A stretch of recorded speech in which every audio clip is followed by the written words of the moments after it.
Now, let's look at economic analysis. I will focus on those measures that indicate the growth of the economy, as well as how various policies affect the economy in the future. One important measure is known as GNP. This is known as the gross national product, and it is the sum of all goods and services produced in an economy during a period of time. This includes consumer spending, government spending, as well as business investment. In reality, GNP is an old term. Today, the correct term is GDP, gross domestic product, but that is not included on the exam. When I use GNP in this example, what I'm really referring to is the nominal GNP. Built into that number is inflation. So if you take the nominal GNP, subtract from that the inflation rate, you will calculate the real GNP. On the test, all you need to know is the difference between the nominal GNP and the real GNP, and that the formula used to calculate the real GNP is the nominal GNP minus inflation, giving you the real GNP, or the nominal GNP. You'll also need to understand the phases of the economic cycle, and there are four, and you need to understand these carefully. They are expansion, prosperity, recession, and recovery. Let's define each of these for you clearly.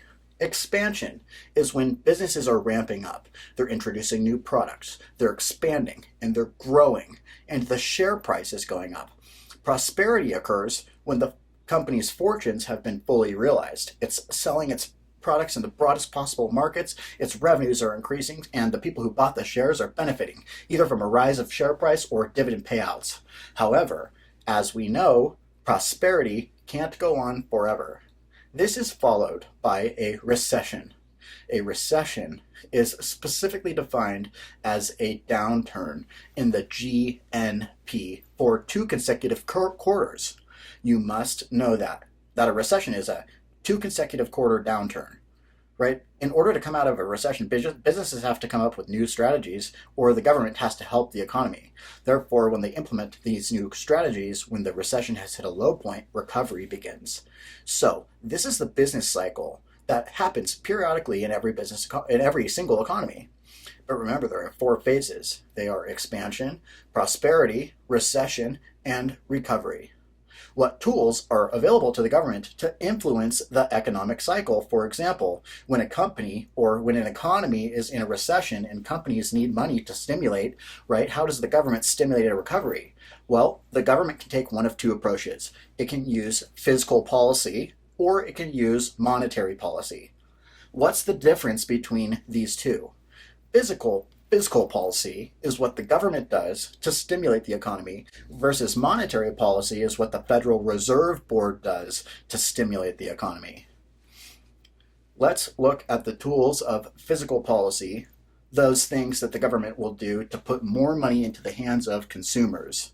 Those tools are changing the tax rates. By lowering the tax rates, for example, the government hopes to put more money into the hands of consumers who will then spend that money stimulating the economy.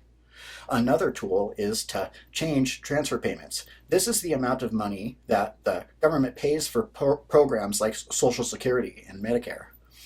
Another tool is to change the amount that the government pays for its goods and services. By lowering the amount for goods and services, the government will need less tax revenue to pay for those items. Let's now look at monetary policy. Monetary policy seeks to influence the amount of money that is available in the economy. By expanding or contracting the money supply, the Federal Reserve Board helps to stimulate the business cycle. When I use the term money supply, how exactly is this measured? The one measure that you need to know is M1. M1 is all money in circulation and checkable accounts. At the complete opposite end of the spectrum, and also the broadest measure of the money supply, is L. But you don't have to know the definition of L. You just simply need to know that it is the broadest measure of the money supply. What are the tools of monetary policy? There are 4, and I'm going to look at these from the least used to the most used. The least used is to change the Reg T initial margin requirement on stocks. The Fed was given control of Reg T under the Securities Exchange Act of 1934, and it has not changed Reg T since the mid-70s, so this is definitely one of the least used tools. The second tool of the Fed is to change the reserve requirement, and the reserve requirement is the percentage of each dollar deposited into the bank that the bank must keep in reserve. Factually, after COVID, that changed to zero. Amazingly, effective March 26th of 2020, the Federal Reserve reduced reserve requirement ratios to 0% for the first time in decades. Reserve requirement ratios were at zero, effectively eliminating the need for depository institutions to maintain reserve requirement balances against the net transaction accounts. The reason why this move was part of a broader strategy to support the economy during the COVID-19 pandemic by freeing up liquidity for lending and other economic stimulation activities.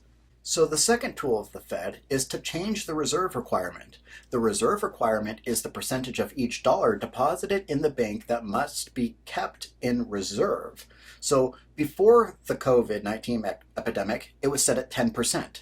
So if a person deposited $1 in the bank must keep 10% of that, 10 cents, and then the bank can loan out 90 cents to a second bank. The second bank is required to keep 10% of the 90 cents, and then it can loan out the remainder to a third bank. This relending of the same money is known as the multiplier effect. When the Fed reduces the reserve requirement, that means that more money is available to be loaned out from one bank to the next.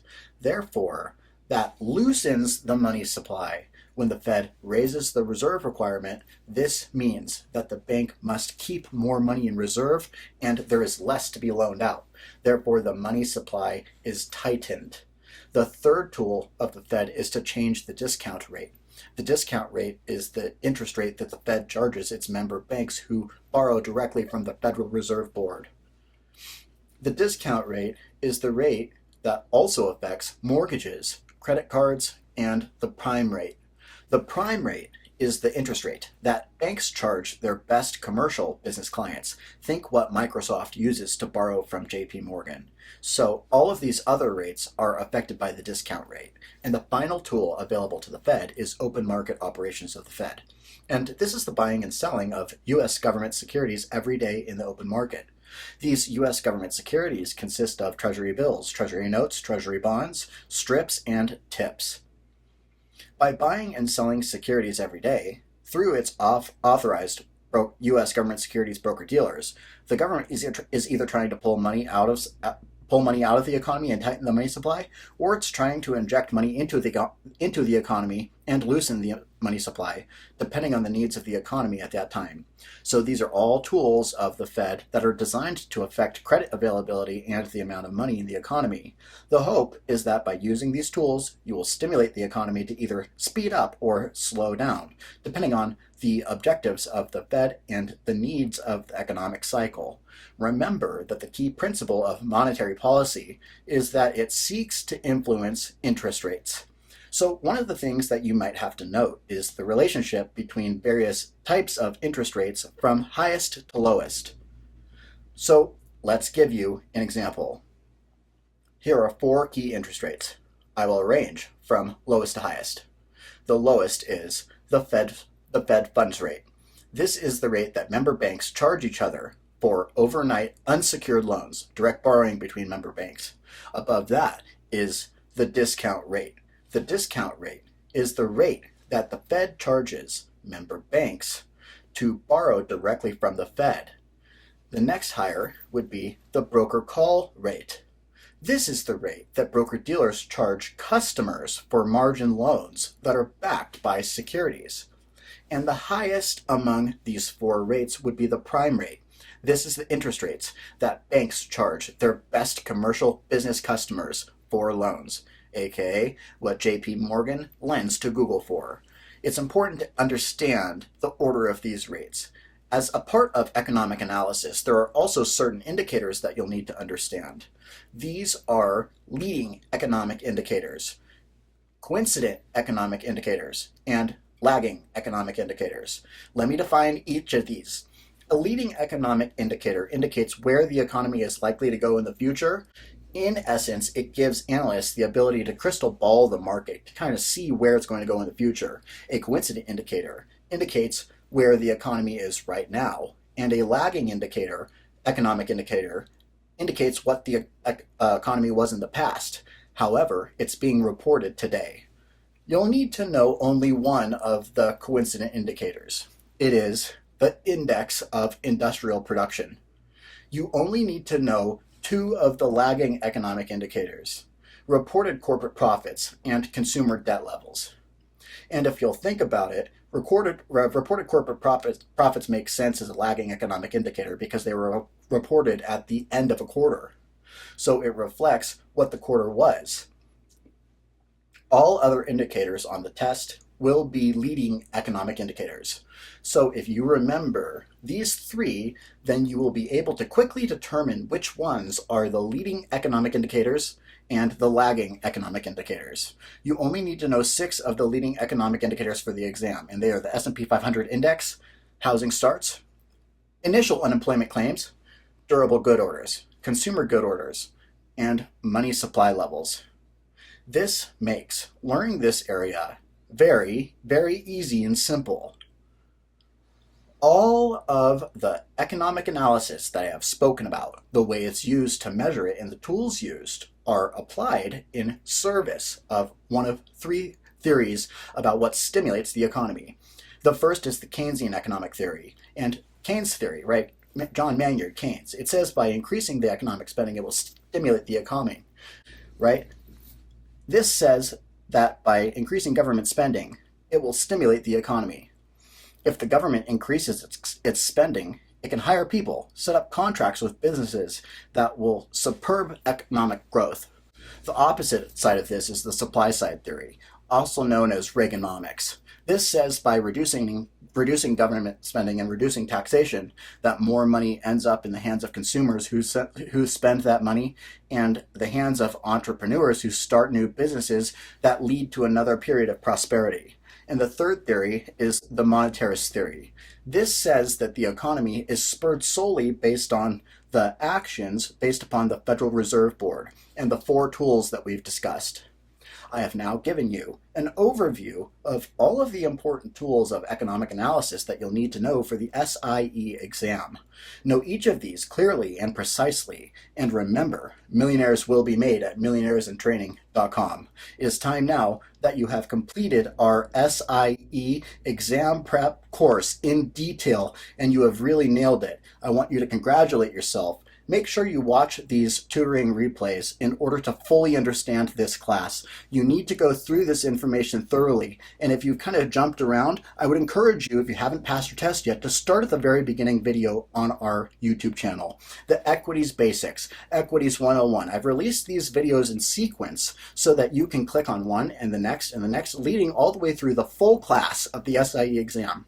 We have developed the full class, and this is the final video, and I'm so excited for everybody that's subscribed. Thank you so much for everyone who's left a comment. I'm so thrilled that I've been able to put this content out and be able to make this for my team and yours. So stay tuned for great upcoming financial educational content, because you will become a millionaire made if you persist hard enough and save, be disciplined, and can keep moving forward. You will be a millionaire made at millionairesintraining.com, warrior. We will see you in the next video.